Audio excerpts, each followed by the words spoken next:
good morning, Lexus GX owners. This is GXBOB. Welcome to our channel. Today we are going to prepare our vehicle to ensure that it is ready for the hot coming summer months. What we're going to be doing in the next 10 minutes, we really should be doing every single season to prepare our vehicles for the hot summer and or winter if you live in shitty Canada. We need to set aside 5 minutes of our valuable time on a beautiful Saturday to see if our radiator coolant has what it takes to combat the upcoming summer months, to protect it from overheating or overfreezing if you live in Siberia. On a side note, I've been getting some comments from folks in Siberia, I'm not even kidding, and I wasn't sure if they were kidding or not at the time because I had no idea Siberia had the ability to sustain life. So let's get started. How do we test our radiator coolant? There are two ways to test it. The very first way is what I normally always do. I would open up my cap, this black cap on my reservoir tank. I would stick my finger in here, swirl around your finger for about a minute or two, take it out, and suck on it like there's no tomorrow. If it comes out bitter, you're good to go. But if it comes out a little on the sweet side, it's time to change your antifreeze. There's also a more reliable way to test your antifreeze. I want you guys to go ahead and click on the link below my video and it will lead you to an Amazon site that will give you an opportunity to purchase this Prestone antifreeze tester for only $4. The minute that you remove this out of the package, you're going to want to take this rubber hose and straighten it. Straighten it as much as possible because it's got to reach your coolant.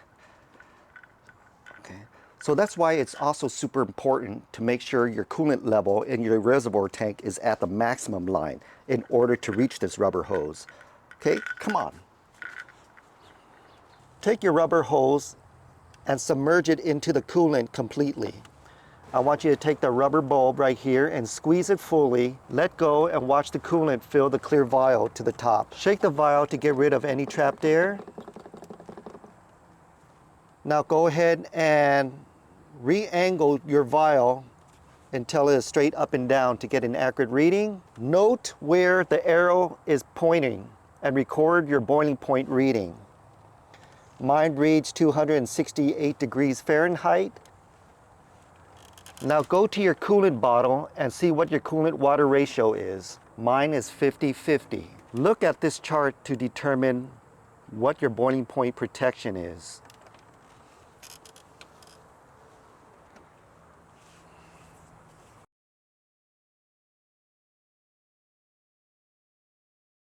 Click on OBD2. You're going to want to read live data. Scroll until you see engine coolant temperature. Engine coolant temperature, click on it. Click OK. My engine coolant temperature is running at 158 degrees right now. So I only started the vehicle about 10 minutes ago and it's already reaching 170 degrees. I'm not so worried because I know that my boiling point protection is at 268 degrees Fahrenheit. But me parking in my driveway with the engine on for about 10 minutes and running at 170 degrees doesn't really tell me much. What I really need to do is push my vehicle to the limit by towing my RV all the way uphill for about an hour and actually reading the scanner to see what the temperature is at. You never want to go over 220 degrees. After 220 degrees, your engine is pretty much giving off a bunch of red flags that it shouldn't be running that high. And if you are running that high, I think it's about time you want to install an external transmission cooler. After 13 minutes, my vehicle is running about 178 degrees Fahrenheit with the air conditioning on full blast.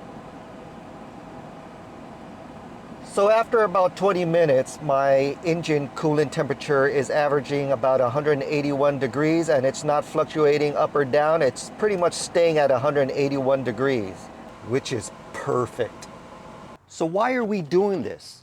If you go out and buy yourself some pre-diluted 50/50 Prestone antifreeze for Asian vehicles, and it tells you it's for Lexus 1990 and up, don't you trust a huge company that tells you this is good to go if you fill up your radiator with this? Well, folks, imagine you going out and purchasing a used Lexus GX460. Not all of us are super rich and can go to the dealer and throw down 60,000 plus for an SUV, okay? Some of us have to go buy a used vehicle.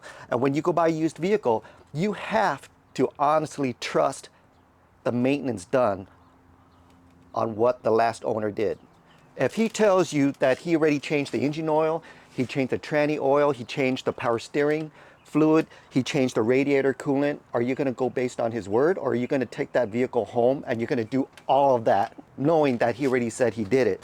Me, every time I buy a used vehicle, I go straight home and I change every single fluid in the vehicle.